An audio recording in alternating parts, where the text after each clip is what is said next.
Hello बच्चों, कैसे हैं आप लोग। स्वागत है आपका आपके अपने चैनल एलिमेंटल साइंस में।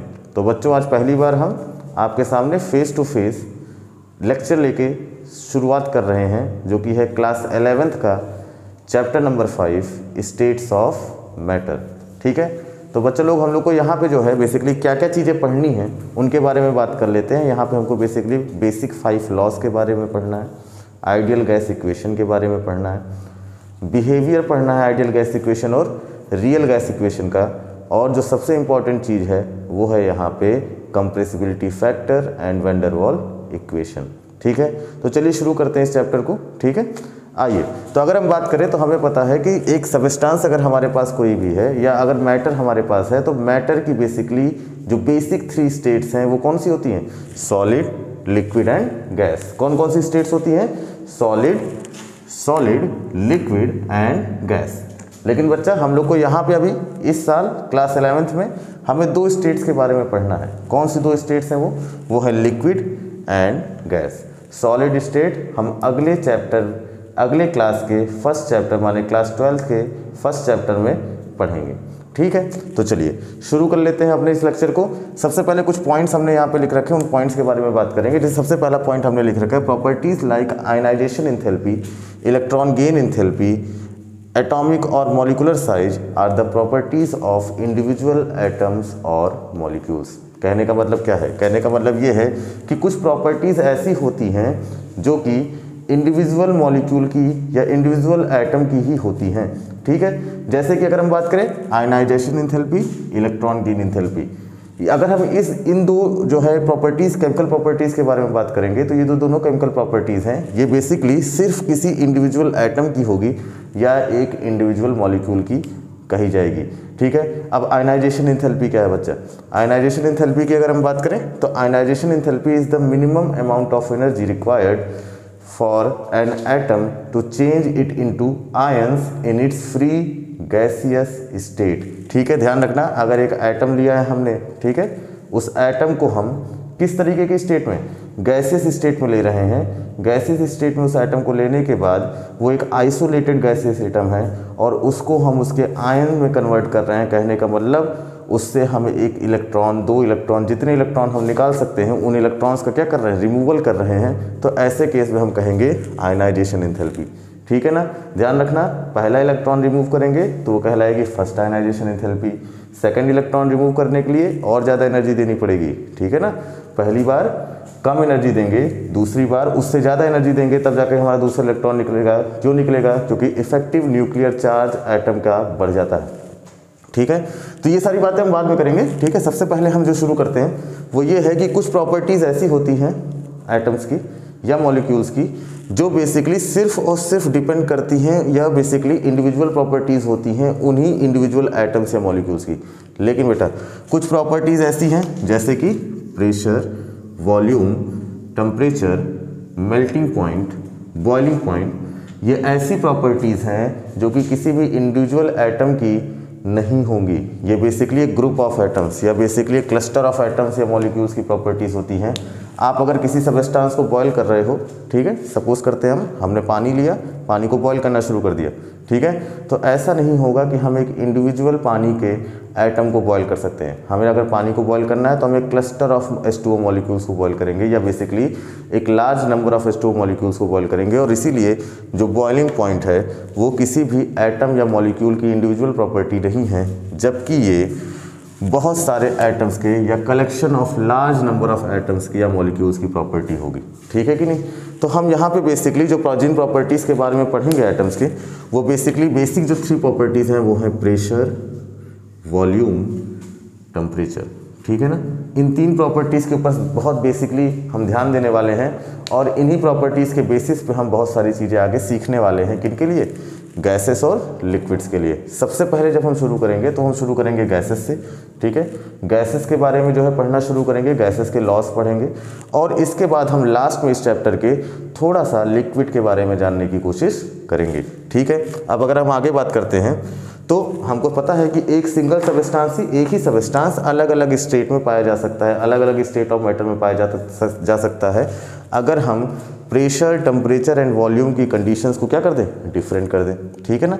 जैसे एक एग्जांपल लेते हैं। एग्जांपल कैसे, अगर हम लेते हैं, बहुत सिंपल सा एग्जांपल ले रहा हूँ मैं यहाँ पे, सबको समझ में आना चाहिए। ठीक है, अगर वाटर है, ठीक है, तो पानी है, तो पानी बेसिकली आपको तीनों स्टेट में मिल सकता है।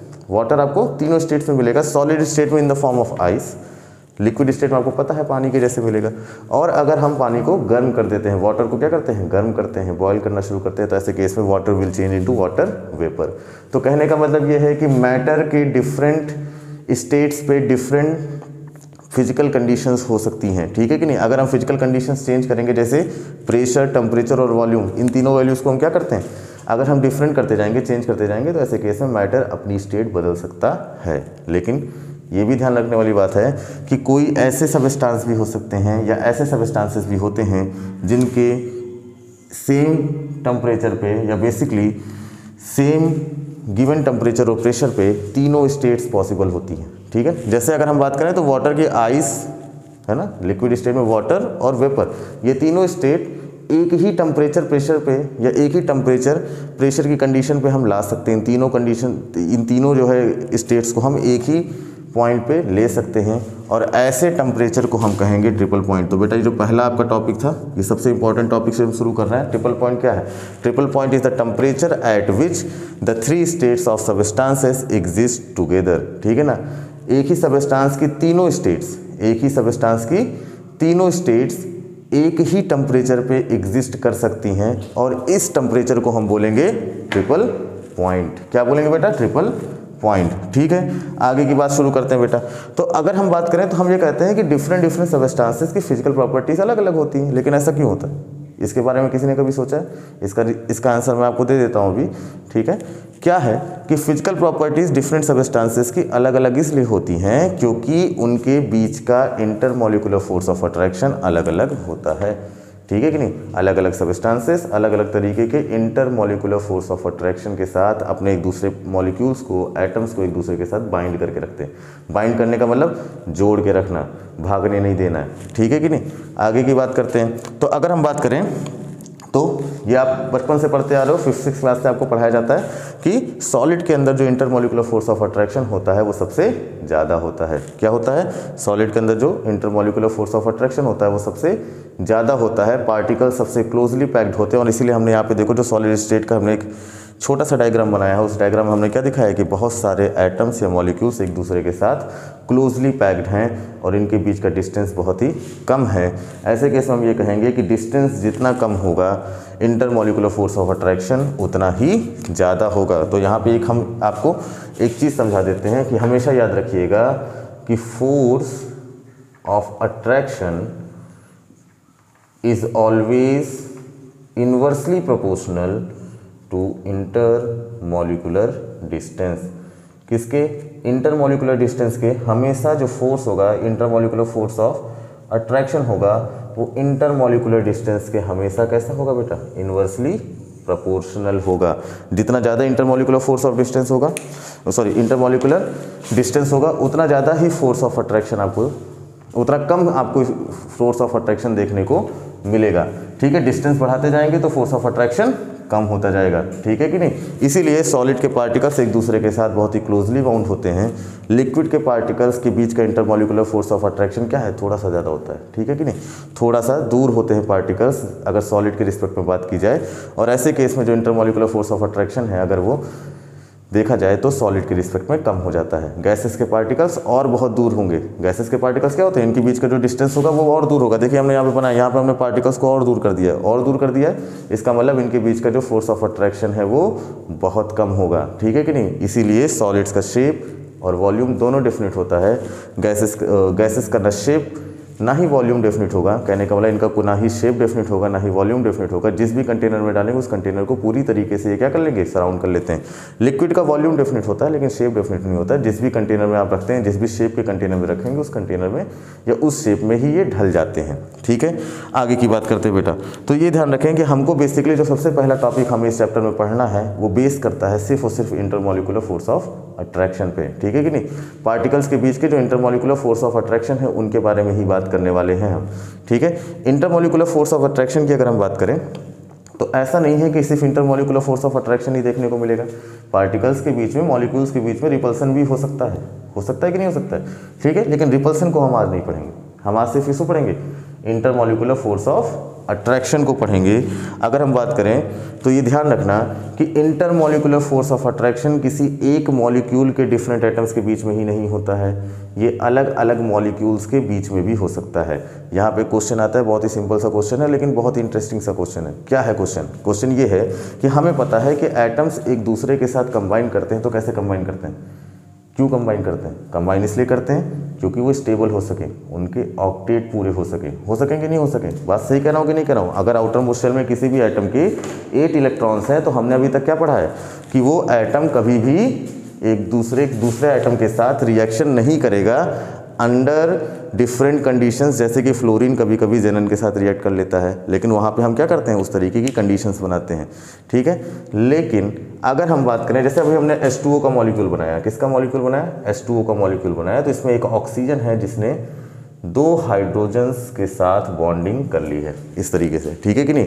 अब अगर हम बात करें तो यहाँ पे इस ऑक्सीजन के पास बेसिकली 2 लोन पेयर हैं, ठीक है। हाइड्रोजन के साथ बॉन्डिंग करने की वजह से इसके पास टोटल नंबर ऑफ इलेक्ट्रॉन्स कितने हो गए बेटा? 8 हो गए हैं। देखिए आप गिन लीजिए, 8 इलेक्ट्रॉन्स हो गए हैं, ठीक है कि नहीं। ऑक्सीजन के पास टोटल नंबर ऑफ इलेक्ट्रॉन्स कितने हो गए? 8 हो गए हैं। हाइड्रोजन को भी 2 इलेक्ट्रॉन चाहिए थे तो 2 हो गए हैं। इसका मतलब इस पूरे मॉलिक्यूल में ऑक्सीजन एंड हाइड्रोजन दोनों की ही वैलेंसी क्या है? कंप्लीट है। कंप्लीट है कि नहीं कंप्लीट है? तो इनको किसी और मॉलिक्यूल के साथ बॉन्डिंग करने की या किसी और मॉलिक्यूल के साथ किसी भी तरीके के फोर्स ऑफ अट्रैक्शन या रिपल्सन की कोई ज़रूरत नहीं पड़ती है। लेकिन ऐसा तो होता नहीं कि H2O का एक मॉलिक्यूल अलग होगा और दूसरा मॉलिक्यूल अलग होगा, लेकिन ये एक दूसरे के साथ बाउंड होते हैं, ये एक दूसरे के साथ बाइंड करते हैं। क्यों करते हैं बेटा? क्योंकि यहाँ पे आपके बहुत डिफरेंट तरीके के inter molecular force of attraction की बात हम करेंगे। ध्यान रखना, 2 तरीके के फोर्स ऑफ अट्रैक्शन की बात करता हूँ मैं, एक इंट्रा मॉलिकुलर और दूसरा इंटर मॉलिकुलर, ठीक है कि नहीं। इंट्रा माने मॉलिक्यूल के अंदर ही, ठीक है कि नहीं। एक मॉलिक्यूल के अंदर जो फोर्सेस लग रहे हैं, ये जैसे ये H2O का मॉलिक्यूल है, इस H2O के मॉलिक्यूल के अंदर बेसिकली कितने फोर्सेस लग रहे हैं? ऑक्सीजन हाइड्रोजन पे लगा रहा है, दूसरे हाइड्रोजन पे लगा रहा है, दोनों हाइड्रोजन ऑक्सीजन पे लगा रहे हैं, तो ये intra molecular force of attraction हो गया। Inter molecular force of attraction का मतलब क्या हुआ बेटा? एक H2O का मॉलिक्यूल दूसरे H2O के मॉलिक्यूल के साथ कैसे बाइंड होकर के रहेगा, इसके बारे में बात करना है। तो यहाँ पे हमारे जो नेक्स्ट टॉपिक है वो शुरू हो जाएगा, और वो है वैन डेर वाल फोर्सेस। कौन सा टॉपिक हो जाएगा शुरू?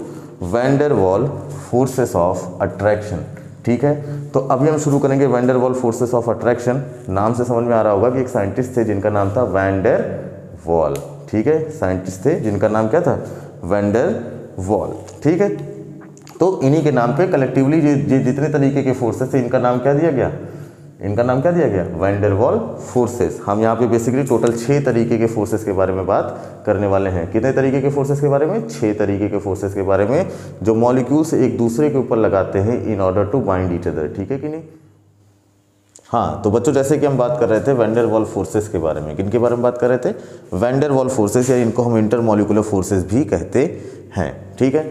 ध्यान रखने वाली बात यहाँ पे ये है बच्चा कि जो वैन डेर वाल फोर्सेस है, इनके अंदर हम इलेक्ट्रोस्टैटिक फोर्सेस और कोवैलेंट बॉन्ड्स के बीच में लगने वाले फोर्सेस के बारे में बात नहीं करेंगे। हम बात किस में करने वाले हैं? हम इनके अलावा लगने वाले फोर्सेस की बात करेंगे। 2 मॉलिक्यूल से एक दूसरे के साथ बाइंड अगर करके रह रहे हैं तो ऐसा क्यों है, या 2 मॉलिक्यूल्स एक दूसरे का साथ छोड़ करके क्यों नहीं जा रहे हैं, इसके बारे में बात करेंगे। और यहाँ पे हम इलेक्ट्रोस्टैटिक फोर्सेस या कोवैलेंट बॉन्ड्स के बारे में बात नहीं करेंगे। ये सबसे इंपॉर्टेंट चीज़ है। कई लोग इसमें क्या हो जाते हैं? कंफ्यूज हो जाते हैं, ठीक है। अगली चीज़ ध्यान रखना है, हम ये कहते हैं कि जितना ज़्यादा इंटरमॉलिक्यूलर फोर्स होगा, जितना ज़्यादा इंटरमॉलिक्यूलर फोर्स होगा बेटा, उतना ही ज़्यादा आपको मेल्टिंग पॉइंट और बॉइलिंग पॉइंट देखने को मिलेगा सबस्टेंस का, ठीक है कि नहीं। जितना ज़्यादा इंटरमॉलिक्यूलर फोर्स ऑफ अट्रैक्शन होगा, उतना ज़्यादा ही आपको मेल्टिंग पॉइंट और बॉइलिंग पॉइंट देखने को मिलेगा, किसका? सबस्टेंसेस का, ठीक है। अगर हम बात करें तो इंटरमॉलिक्यूलर फोर्सेस ऑफ अट्रैक्शन की अगर हम बात करें तो इनको अगर हम कलेक्टिवली कंक्लूड करें तो इन सारे मॉलिक्यूलर फोर्सेस जो हमने लिस्ट किए हैं यहाँ पे, इनको हम मिला करके कहेंगे वैन डेर वाल फोर्सेस। क्या बोलेंगे? वैन डेर वाल फोर्सेस, ठीक है कि नहीं। अब हम यहाँ पे देखें तो यहाँ पे हमने बेसिकली 6 तरीके के इंटरमोलिकुलर फोर्सेस के बारे में बात हम यहाँ पे कर रहे हैं। ध्यान रखना ये 2 मॉलिक्यूल्स के बीच में लगने वाले फोर्सेस के बारे में बात हो रही है, एक मॉलिक्यूल के अंदर लगने वाले फोर्सेस के बारे में बात हम नहीं कर रहे हैं, ठीक है। तो जो 6 फोर्सेस हमने यहाँ पे लिस्ट किए हैं जिनको हम एक एक करके पढ़ेंगे, उनमें से जो हमारा सबसे पहला फोर्स है वो है डिस्पर्सन फोर्स या लंदन फोर्स। एक साइंटिस्ट थे जिनका नाम लंदन था और उन्होंने इस फोर्स के बारे में बताया था, इसीलिए इसका नाम डिस्पर्सन फोर्स या इसको हम लंदन फोर्स भी कहते हैं। दूसरे जो तरीके का फोर्स है सबसे इंपॉर्टेंट है और ये ध्यान रखना है कि ये सबसे ज़्यादा आसान भी है, ठीक है ना। ये फोर्स है डाइपोल डाइपोल फोर्स, ठीक है। इसके बाद dipole induced dipole force, then ion induced dipole force, then इसके बाद आयन डाइपोल इंटरेक्शन और लास्ट में हाइड्रोजन बॉन्डिंग, ठीक है। तो ये 6 तरीके के फोर्सेस है, इनको हमने लिस्ट कर लिया है और इनको हम एक एक करके धीरे धीरे अच्छे तरीके से बिल्कुल अपने कॉन्सेप्ट को क्लियर करते हुए आगे बढ़ते हुए इसको पढ़ते हुए चलेंगे, जैसे हमें आगे चल के किसी भी तरीके की कोई दिक्कत इन फोर्सेस से रिलेटेड ना हो, ठीक है। अब यहाँ पे एक इंपॉर्टेंट चीज़ फिर बता रहा हूँ आपको बेटा, ये जो चौथे और 5वें नंबर का फोर्स है हमारा जो कि है आयन इंड्यूस्ड डाइपोल और आयन डाइपोल इंटरेक्शन, ये दोनों ही वैन डेर वाल फोर्स की कैटेगरी में नहीं आते हैं, ठीक है। ये ध्यान रखना कि इनको हम पूरी तरीके से ये नहीं कह सकते हैं कि ये कौन से फोर्सेस हैं, वैन डेर वाल फोर्स हैं। और हाइड्रोजन बॉन्डिंग जो हमारा कॉन्सेप्ट है, ये हाइड्रोजन बॉन्डिंग बेसिकली एक स्पेशल केस है किसका, डाइपोल डाइपोल इंटरेक्शन का, ठीक है कि नहीं। तो बेसिकली हमें कितने तरीके के फोर्सेस पढ़ने हैं, London force, dipole dipole, dipole induced dipole, और इसके बाद जो ये ion induced dipole ion dipole interaction है, ये बेसिकली क्या है, ये बेसिकली इस डाइपोल इंड्यूस्ड डाइपोल का ही एक पार्ट है और इनको हम ये नहीं कहते हैं कि ये वैन डेर वाल फोर्सेस हैं। चलो आगे की अगर हम बात करें तो यहाँ पे हम जो सबसे पहला फोर्स है हमारा वो कौन सा है, डिस्पर्सन फोर्स या लंदन फोर्स, ठीक है। तो सबसे पहले हम शुरू करने वाले हैं कौन से फोर्स के बारे में जानने को बेटा, डिस्पर्सन फोर्स के बारे में जानेंगे। और डिस्पर्सन फोर्स या लंदन फोर्स जो हमारा है इसके लिए हमने कुछ पॉइंट्स यहाँ पे लिख रखे हैं, ठीक है।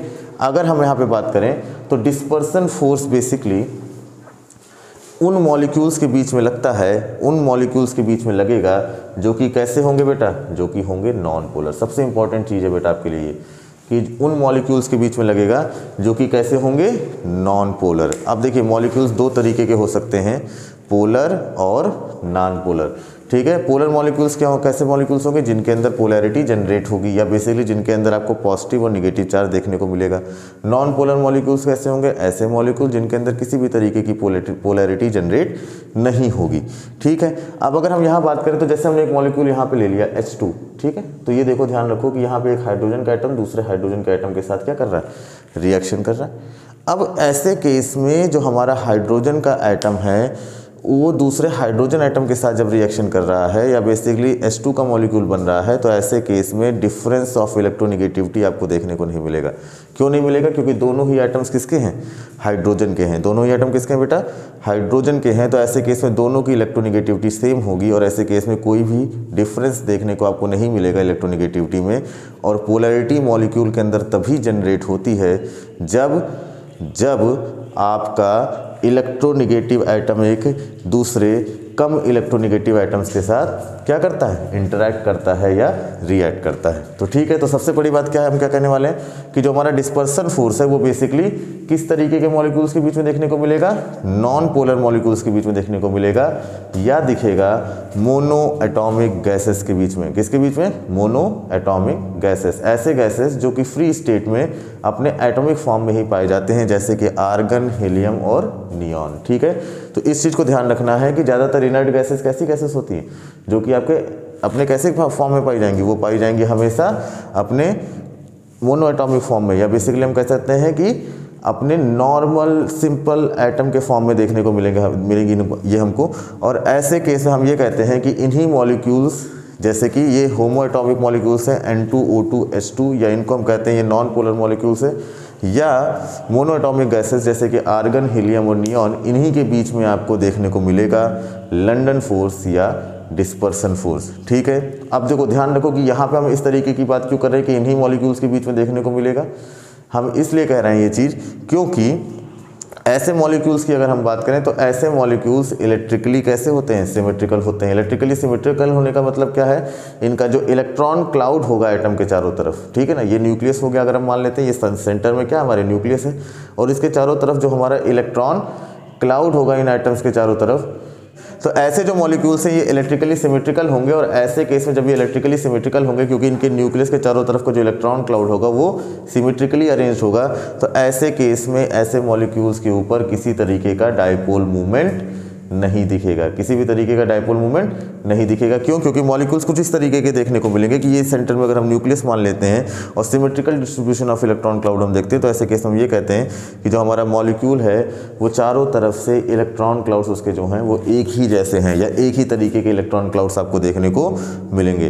लेकिन अब सोचो, अगर इलेक्ट्रॉन क्लाउड सिमेट्रिकल है, एटम पूरी तरीके से सिमेट्रिकल है, तो उसके अंदर डायपोल जनरेट कैसे करें हम भाई? डायपोल जनरेट कैसे किया जाएगा? डायपोल जनरेट करने का एक बहुत आसान सा तरीका है। आपने इसी साल आपने एक थ्योरी पढ़ी है, ठीक है, और उस थ्योरी का नाम अगर मैं आपको बताऊंगा तो आपको शायद याद आ जाएगा, ठीक है। हमने एक थ्योरी पढ़ी थी यहाँ पे चैप्टर 4 में, और उस थ्योरी में हमने पढ़ा था कि अगर एटम के अंदर के फोर्सेस के बारे में हम बात करें, जैसे दो न्यूक्लियस हैं वो आपस में किस तरीके का फोर्स लगाते हैं बेटा? वो लगाते हैं किस तरीके का फोर्स? Force of repulsion. वैसे ही दो एटम्स जब एक दूसरे के साथ इंटरैक्ट करते हैं तो ऐसे केस में उनके इलेक्ट्रॉन्स एक दूसरे को क्या करते हैं? रिपेल करते हैं। रिपेल करते ही नहीं करते, लेकिन ये तो सारे रिपल्सन के फोर्सेस हो गए। लेकिन अगर हम बात करें कि अगर दो एटम्स हैं तो इनमें बहुत सारा अट्रैक्शन का फोर्स भी लगता है, जैसे कि एक एटम का न्यूक्लियस दूसरे एटम के इलेक्ट्रॉन्स को क्या करता है? अट्रैक्ट करता है। सिमिलरली दूसरे एटम का न्यूक्लियस पहले एटम के इलेक्ट्रॉन्स को अट्रैक्ट करता है। और इसी तरीके से आप देखोगे कि बहुत सारा अट्रैक्शन का फोर्स भी होता है। अगर अट्रैक्शन का फोर्स रिपल्सन के फोर्स से क्या होगा? ज़्यादा होगा बेटा, तो ऐसे केस में बॉन्ड की फॉर्मेशन होती है। और अगर रिपल्सन का फोर्स ज़्यादा हो जाए अट्रैक्शन के फोर्स से तो बॉन्ड फॉर्म नहीं होगा। अब आपके लिए क्वेश्चन है, क्वेश्चन क्या है कि ये थ्योरी जिसकी मैंने आपको अभी बात की है, ये थ्योरी कौन सी है? ये आप हमको बताएंगे कमेंट सेक्शन में अपने, ठीक है। चैप्टर 4 आपने पढ़ रखा है और मैंने इसके सारा आपको बता दिया कि क्या चीज़ें, क्या पोस्टुलेट्स हैं। तो कमेंट सेक्शन में आपको बताना है कि ये कौन सी थ्योरी है जिसके बारे में मैं बात कर रहा था, क्योंकि इस थ्योरी पे बहुत कुछ बेस्ड होगा यहाँ पे जो हम पढ़ने वाले हैं, ठीक है। तो हमने क्या बोला कि सिमेट्रिकल डिस्ट्रीब्यूशन होने के बाद भी, सिमेट्रिकल डिस्ट्रीब्यूशन होने के बाद भी हम यहाँ पे मोमेंट्री डायपोल या कुछ मूवमेंट के लिए, फ्लीट मूवमेंट के लिए डायपोल का जनरेशन कर सकते हैं, ठीक है। फ्लीट मूवमेंट के लिए डायपोल का जनरेशन कर सकते हैं, कहने का मतलब बस थोड़ी देर के लिए डायपोल का जनरेशन होगा और थोड़ी देर के बाद फिर नहीं होगा, फिर दूसरी तरीके से होगा। तो ऐसे केस में ध्यान रखो, क्योंकि एक एटम के चारों तरफ या बेसिकली न्यूक्लियस के चारों तरफ इलेक्ट्रॉन्स का रिवॉल्यूशन होता रहता है। और आप इस चीज़ को समझिए कि ये हमारा एक न्यूक्लियस है, इसके चारों तरफ क्या हो रहा है? इलेक्ट्रॉन्स रिवॉल्व कर रहे हैं। ये तब तक अपने ही पाथ पे रिवॉल्व करते रहेंगे जब तक ये किसी दूसरे एटम के न्यूक्लियस के साथ इंटरैक्ट नहीं करते हैं। जैसे ही दूसरा एटम आ जाएगा साथ में, उसी तरीके से क्या होगा? अब जो दूसरा न्यूक्लियस है वो इन इलेक्ट्रॉन्स को, इन मोशन वाले इलेक्ट्रॉन्स को क्या करना शुरू कर देगा? अट्रैक्ट करना शुरू कर देगा। और ऐसे केस में जो सिमेट्रिकल डिस्ट्रीब्यूशन है वो क्या हो जाएगा? चेंज हो जाएगा। सिमेट्रिकल डिस्ट्रीब्यूशन कैसा हो जाएगा? चेंज हो जाएगा। तो देखो यहाँ पे हमने क्या कहा कि सपोज करो इस एटम का जो इलेक्ट्रॉन था वो इस तरीके से रिवॉल्व कर रहा था, ठीक है। यहाँ पे आपको स्क्रीन पे यहाँ पे आपको दिख रहा होगा कि एक डायग्राम हमने बनाया हुआ है, ठीक है। तो यहाँ पे हमारा जो एटम का इलेक्ट्रॉन था वो कैसे कर रहा था? सिमेट्रिकली रिवॉल्व कर रहा था। लेकिन जैसे ही एटम ए के पास एटम बी आया, वैसे ही क्या हुआ बेटा? वैसे ही हुआ ये कि बी के न्यूक्लियस की वजह से या ए के न्यूक्लियस की वजह से बी का जो इलेक्ट्रॉन क्लाउड है वो डिस्टर्ब हो गया। उसकी सिमेट्री क्या हो गई? डिस्टर्ब हो गई। दोनों ही एटम्स कैसे थे? नॉन पोलर थे। दोनों ही मॉलिक्यूल कैसे थे? नॉन पोलर थे।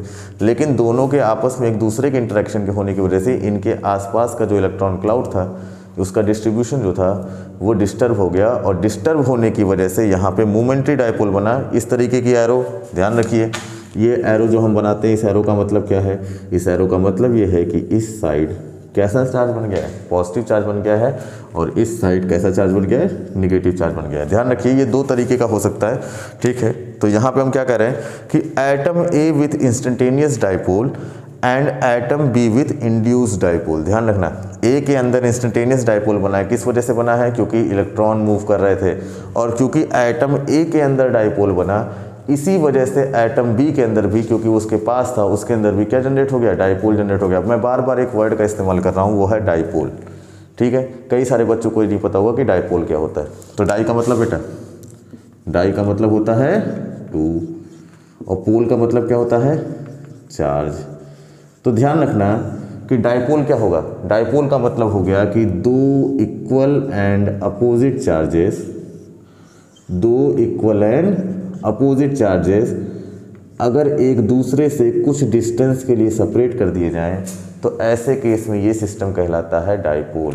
ठीक है, अब जैसे हम यहाँ बात करें तो यहाँ पे देखो इधर पॉजिटिव चार्ज बन गया है और इस तरफ बहुत सारा इलेक्ट्रॉन क्लाउड है, तो इधर कैसा चार्ज बन गया? निगेटिव। तो ऐसे केस में पॉजिटिव और निगेटिव चार्ज के बीच में आपको कुछ डिस्टेंस देखने को मिल रहा है, तो इसी केस में ये सिस्टम में किस तरीके का वर्क कर रहा है? डाइपोल के जैसे वर्क कर रहा है। ठीक है कि नहीं? तो इस तरीके से जब आपको देखोगे कि मोमेंटरी डाइपोल यहाँ पे जनरेट हो रहा है, तो ऐसे केस में जो मोमेंटरी डाइपोल की वजह से प्लस और माइनस चार्ज बन रहा है, वो प्लस और माइनस चार्ज एक दूसरे को क्या करेंगे? अट्रैक्ट करेंगे, क्योंकि हमने पढ़ रखा है कि opposite charges attract each other, और इस वजह से लगातार मॉलिक्यूल्स या एटम्स एक दूसरे के साथ क्या रहेंगे? बाइंड रहेंगे, क्योंकि मोमेंटरी डाइपोल लगातार जनरेट होता रहेगा। इस तरीके का फोर्स क्या कहलाएगा बेटा? Dispersion force. और यहाँ पे डिस्पर्सन फोर्स आपका हमने पूरी तरीके से क्या कर दिया है? समझा दिया है। सारा कॉन्सेप्ट आपको समझ में आ गया है। कुछ एग्जांपल्स आपको किताब से देखने हैं और कुछ चीज़ों को ध्यान रखना है। जैसे एक क्वेश्चन आपसे बहुत पूछा जाता है, ठीक है, वो क्या है कि जो डाइपोल है वो बेसिकली बहुत कम समय के लिए बनाया जाता है। क्या बोला जाता है कि instantaneous dipole acts only for a fling movement. Fling movement करने का मतलब चुटकी बजाते खत्म हो जाएगा, चुटकी बजाते फिर आ जाएगा, चुटकी बजाते फिर खत्म हो जाएगा। ठीक है कि नहीं? और अगली चीज़ जो है वो क्या है कि जो इंटरैक्शन एनर्जी है, ठीक है, जो एनर्जी होती है इंटरैक्ट करने की, वो किसके प्रोपोर्शनल होगी? वो इन्वर्सली प्रोपोर्शनल हो जाती है 1/r⁶ की। r की पावर 6 कहने का मतलब क्या है कि जो डिस्टेंस है, यहाँ पे हमने r किससे डिनोट किया? डिस्टेंस से डिनोट किया है। तो जो डाइपोल के बीच का डिस्टेंस होगा, या बेसिकली दो मोमेंटरी डाइपोल्स के बीच का डिस्टेंस होगा, उसकी पावर 6 के इन्वर्सली प्रोपोर्शनल होती है। ये 2 पॉइंट्स आपको और याद रखने हैं, किसमें? डिस्पर्सन फोर्स में। नेक्स्ट टाइप का फोर्स हमने क्या बताया था? कौन सा था बेटा? नेक्स्ट टाइप का फोर्स था डाइपोल फोर्स। अब यहाँ पे नाम से ही समझ में आ रहा है कि ये जो फोर्स होगा, ये जो इंटरेक्शन होगा, ये 2 डाइपोल्स के बीच में होगा। किसके बीच में होगा? 2 डाइपोल्स के बीच में। और हमने बता दिया कि डाइपोल बेसिकली क्या है? जहाँ पे पॉजिटिव चार्ज हो और कैसा चार्ज हो? निगेटिव चार्ज हो, बीच में क्या हो? डिस्टेंस हो। तो ऐसे केस में हम ये कह सकते हैं कि जो ये फोर्स है, ये बेसिकली अकर करेगा किनके बीच में? पोलर मॉलिक्यूल्स के बीच में। नॉन पोलर के अंदर तो प्लस और माइनस चार्ज होता नहीं है, ये हमने अभी समझ लिया। तो ऐसे मॉलिक्यूल के बीच में होगा जो कि पहले से ही जिनके अंदर क्या हो? पोलैरिटी जनरेट हो, जिनके अंदर पहले से ही क्या हो? पोलैरिटी हो। जैसे कि HCl एक ऐसा मॉलिक्यूल है, हमने यहाँ पे एग्जाम्पल भी ले रखा है। HCl एक ऐसा मॉलिक्यूल है जो कि कैसा है? पोलर मॉलिक्यूल है। पोलर मॉलिक्यूल क्यों है बेटा? क्योंकि देखिए क्लोरीन की जो इलेक्ट्रोनिगेटिविटी है वो हाइड्रोजन के रिस्पेक्ट में काफ़ी ज़्यादा होती है, और जब क्लोरीन की इलेक्ट्रोनिगेटिविटी हाइड्रोजन के रिस्पेक्ट में काफ़ी ज़्यादा होती है, तो ऐसे केस में हम ये कह सकते हैं कि जो शेयर्ड पेयर ऑफ इलेक्ट्रॉन है इस जो है बॉन्ड में, वो किसकी तरफ जो है शिफ्ट हो जाएंगे? वो शिफ्ट हो जाएंगे किसकी तरफ? क्लोरीन की तरफ, क्योंकि क्लोरीन ज़्यादा इलेक्ट्रोनिगेटिव है। इलेक्ट्रोनिगेटिविटी का मतलब क्या है? इलेक्ट्रॉन को अपनी तरफ अट्रैक्ट करना। तो क्लोरीन क्या करेगा? शेयर्ड पेयर ऑफ इलेक्ट्रॉन को अपनी तरफ अट्रैक्ट कर लेगा, और इस वजह से क्लोरीन के ऊपर चार्ज आएगा स्लाइटली निगेटिव चार्ज। कैसा चार्ज आएगा? Slightly negative charge. अब क्योंकि क्लोरीन से के पास इलेक्ट्रॉन आया है और हाइड्रोजन से इलेक्ट्रॉन क्या हो गया है? दूर हो गया है। हाइड्रोजन से इलेक्ट्रॉन क्या हो गया है? दूर हो गया है। तो ऐसे केस में हाइड्रोजन के ऊपर परमानेंटली कैसा चार्ज आ जाएगा? पॉजिटिव चार्ज आ जाएगा। और ऐसे केस में इस मॉलिक्यूल के ऊपर हमेशा एक पोलैरिटी जनरेट होती रहेगी, या इसके ऊपर हमेशा एक पोलैरिटी जनरेट होगी। अब अगर हम यहाँ पे ध्यान दें बेटा, तो देखो कैसे हम कहेंगे, ये एक हाइड्रोजन का आइटम है और ये क्लोरीन का आइटम है, ठीक है। ये H+ था, ये Cl- हमने कर लिया। कैसे किया? यहाँ पे स्लाइटली पॉजिटिव चार्ज आ गया, यहाँ पे स्लाइटली निगेटिव चार्ज आ गया, और इनके एटम्स के बीच में एक बॉन्ड लेंथ के बराबर, जो भी इनका बॉन्ड बना है उसकी जो लेंथ है, उस बॉन्ड लेंथ के बराबर का क्या है? डिस्टेंस है। तो ऐसे केस में ये एक बन चुका है डाइपोल। और इस तरीके के अगर डिफरेंट HCl के मॉलिक्यूल्स एक दूसरे के पास आते हैं, जैसे कि यहाँ पे हमने 3 मॉलिक्यूल्स लिखे हुए हैं। HCl का ये मॉलिक्यूल है, क्लोरीन के ऊपर कैसा चार्ज है, निगेटिव चार्ज है। हाइड्रोजन के ऊपर कैसा चार्ज है, पॉजिटिव चार्ज है। सिमिलरली यहाँ पे क्लोरीन के ऊपर कैसा चार्ज है, निगेटिव चार्ज। हाइड्रोजन के ऊपर पॉजिटिवली चार्ज। इसी तरीके से तीसरे मॉलिक्यूल के ऊपर भी है। और हमने क्या पढ़ा है बच्चों, पढ़ा है कि अपोजिट चार्जेस एक दूसरे को क्या करते हैं, अट्रैक्ट करते हैं। तो देखो ये क्लोरीन के ऊपर कैसा चार्ज है, निगेटिव, और हाइड्रोजन के ऊपर कैसा चार्ज है, पॉजिटिव। तो ऐसे केस में ये एक दूसरे को क्या करेंगे, अट्रैक्ट करेंगे। सिमिलरली ये मॉलिक्यूल भी एक दूसरे को क्या करेंगे, अट्रैक्ट करेंगे। और ऐसे केस में सारे HCl के मॉलिक्यूल्स एक दूसरे को क्या करते रहेंगे, अट्रैक्ट करते रहेंगे। और यहाँ पे जो मॉलिक्यूल्स के बीच का फोर्स ऑफ अट्रैक्शन है वो बेसिकली 2 डाइपोल्स के बीच में हो रहा है। देखो ये भी एक डाइपोल है, ये भी हमारा एक डाइपोल है। तो ऐसे केस में जो ये फोर्स ऑफ अट्रैक्शन है ये किनके बीच में है, 2 डाइपोल्स के बीच में है। इसीलिए फोर्स ऑफ अट्रैक्शन कहलाता है dipole dipole force of attraction. ठीक है, कुछ इंपॉर्टेंट चीज़ें हैं dipole dipole force of attraction की, उनके बारे में बात करते हैं। ठीक है, जैसे सबसे पहले की अगर हम बात करें तो जो हमारा डाइपोल डाइपोल अट्रैक्शन है, ठीक है, या डाइपोल डाइपोल इंटरेक्शन है, इसकी डिपेंडेंसी किसके ऊपर है, इसकी डिपेंडेंसी सबसे पहली है पोलैरिटी के ऊपर। कितना मॉलिक्यूल पोलैरिटी जनरेट कर रहा है। जैसे अगर हम बात करें HCl मॉलिक्यूल की बात करते हैं तो क्लोरीन की पोलैरिटी, क्लोरीन की इलेक्ट्रोनिगेटिविटी हाइड्रोजन के रिस्पेक्ट में बहुत ज़्यादा है। और ऐसे केस में जो एक्सटेंट होता है शिफ्टिंग के इलेक्ट्रॉन का वो बहुत ज़्यादा होता है, इसलिए हाई पोलैरिटी जनरेट होती है। ठीक है कि नहीं। तो ध्यान रखने वाली बात है कि जितना ज़्यादा चार्ज डेवलप होगा किसी मॉलिक्यूल के ऊपर उतना ही ज़्यादा आपको देखने को मिलेगी डाइपोल की स्ट्रेंथ। ठीक है कि नहीं। तो ध्यान रखना, जितना ज़्यादा इलेक्ट्रोनिगेटिव एलिमेंट होगा किसके सामने, इलेक्ट्रोपॉजिटिव एलिमेंट के सामने, जब वो बॉन्ड करेंगे तो ऐसे केस में ज़्यादा पोलैरिटी आपको जनरेट होती हुई दिखेगी। और जब ज़्यादा पोलैरिटी जनरेट होती हुई दिखेगी तो ऐसे केस में हम क्या कहेंगे कि यहाँ पे जो डाइपोल बन रहा है उसकी स्ट्रेंथ क्या है, बहुत ज़्यादा है। अगली चीज़, ये दूसरे एक फैक्टर पे भी डिपेंड करती है, और वो फैक्टर क्या है, मॉलिक्यूल की ज्योमेट्री। क्या है, मॉलिक्यूल की ज्योमेट्री। मॉलिक्यूल की ज्योमेट्री जिस तरीके की होगी उस हिसाब से भी डाइपोल मूवमेंट चेंज हो सकता है। ठीक है, इसके बारे में हम कभी आगे बात करेंगे। ठीक है, आगे की अगर हम बात करें तो पोलैरिटी को अगर हम जनरेट करना चाहें या डिनोट करना चाहें तो उसको डिनोट करते हैं डाइपोल मूवमेंट के टर्म पे। और ध्यान रखना, जितना ज़्यादा डाइपोल मूवमेंट होगा किसी भी मॉलिक्यूल का उतना ही ज़्यादा उसका बॉइलिंग पॉइंट या मेल्टिंग पॉइंट होगा। ठीक है, डाइपोल मूवमेंट जितना ज़्यादा होगा उतना ज़्यादा ही उसका क्या हो जाएगा, बॉइलिंग पॉइंट या मेल्टिंग पॉइंट। ठीक है, अगली चीज़ की अगर हम बात करें तो हम 2 तरीके के मॉलिक्यूल्स की बात करते हैं, जैसे कि HCl हो गया, HBr हो गया। ये कैसे मॉलिक्यूल्स हैं, ये फ्लोटिंग मॉलिक्यूल्स हैं, ये बेसिकली घूमते रहते हैं इधर उधर, गैसियस फॉर्म में मिल सकते हैं। ठीक है, तो यहाँ पे जो इंटरेक्शन एनर्जी है वो 2 तरीके से डिपेंडेंसी दिखाती है। पहला, जैसे कि अगर हम बात करें तो जो डाइपोल डाइपोल इंटरेक्शन एनर्जी है वो बेसिकली इन्वर्सली प्रोपोर्शनल होती है डिस्टेंस के। किस तरीके के मॉलिक्यूल्स में, HCl और HBr जैसे मॉलिक्यूल्स में। लेकिन अगर कोई स्टेशनरी मॉलिक्यूल है, जैसे कि सॉलिड, कोई सब्सटेंस सॉलिड है, तो ऐसे केस में जो इंटरेक्शन एनर्जी है या जो इंटरेक्टिंग एनर्जी है वो जो प्रोपोर्शनैलिटी है वो हो जाती है 1/r³ के। किसके, 1/r³ के। कहने का मतलब क्या है कि जो डिस्टेंस होगा मॉलिक्यूल के, जो बॉन्ड लेंथ होगी उसके क्यूब के इन्वर्सली प्रोपोर्शनल हो जाएगी। इस चीज़ का ध्यान रखना कि डिस्टेंस जितना ज़्यादा बढ़ाएंगे डाइपोल डाइपोल इंटरेक्शन उतना कम होता जाएगा। ठीक है कि नहीं। आगे की बात करते हैं तो सबसे इंपॉर्टेंट चीज़ भाई, हमने अभी 2 फोर्सेस पढ़े, एक डिस्पर्सन फोर्स पढ़ लिया, दूसरा लंडन फोर्स पढ़ लिया, एक डिस्पर्सन फोर्स पढ़ लिया, दूसरा डाइपोल डाइपोल इंटरेक्शन पढ़ लिया। अब अगर आपसे पूछा जाए कि भाई डिस्पर्सन फोर्स ज़्यादा स्ट्रांग है या डाइपोल डाइपोल फोर्स ज़्यादा स्ट्रांग है, तो क्या बताओगे बेटा, हमेशा ध्यान रखना लंडन फोर्स या डिस्पर्सन फोर्स हमेशा वीकर होगा। किसके रिस्पेक्ट में, किसके रिस्पेक्ट में, डाइपोल डाइपोल इंटरेक्शन के रिस्पेक्ट में। अगर कोई आपसे पूछता है कि ऐसा क्यों है तो उसको आप क्या बताएंगे, उसको आप बताएंगे क्योंकि यहाँ पे परमानेंट डाइपोल्स हैं, चार्जेस आपस में इंटरेक्ट कर रहे हैं, परमानेंट पोलैरिटी है, इस वजह से यहाँ पे जो फोर्स होगा इंटरेक्शन का वो स्ट्रॉन्गर होगा। यहाँ पे जो डाइपोल बन रहा था वो किस तरीके से बन रहा था, फ्लिंग मूवमेंट में बन रहा था। फ्लिंग मूवमेंट में कहने का मतलब क्या, कुछ समय के लिए बन रहा था, सिर्फ एक हिंट ऑफ मूवमेंट के लिए बन रहा था। और ऐसे केस में बार बार डाइपोल चेंज हो रहा था, तो हम ये कहेंगे कि यहाँ पे जो फोर्स ऑफ अट्रैक्शन होगा वो उतना स्ट्रॉन्ग नहीं होगा। क्लियर है।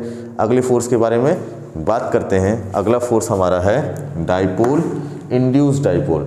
एक डाइपोल एक कहावत सुनी होगी आप लोगों ने, खरबूजा देख के खरबूजा रंग बदल देता है, ठीक है। इसी तरीके से अगर एक नॉन पोलर मॉलिक्यूल के सामने एक पोलर मॉलिक्यूल को लेके आप चले आइए तो क्या होगा, पोलर मॉलिक्यूल के आने की वजह से नॉन पोलर मॉलिक्यूल के अंदर भी पोलरिटी जनरेट हो जाएगी, और ये जब दो मॉलिक्यूल्स एक दूसरे के साथ इंटरेक्ट करेंगे तो हम कहेंगे कि एक मॉलिक्यूल के पास तो भाई डाइपोल था और दूसरे मॉलिक्यूल के अंदर क्या हो गया है, डाइपोल ला दिया गया है, इंड्यूस कर दिया गया है। तो ऐसे केस में जो इंटरेक्शन होगा वो कहलाएगा डाइपोल इंड्यूस डाइपोल। अभी इस टॉपिक को हम थोड़ा अच्छे से पढ़ना शुरू करेंगे।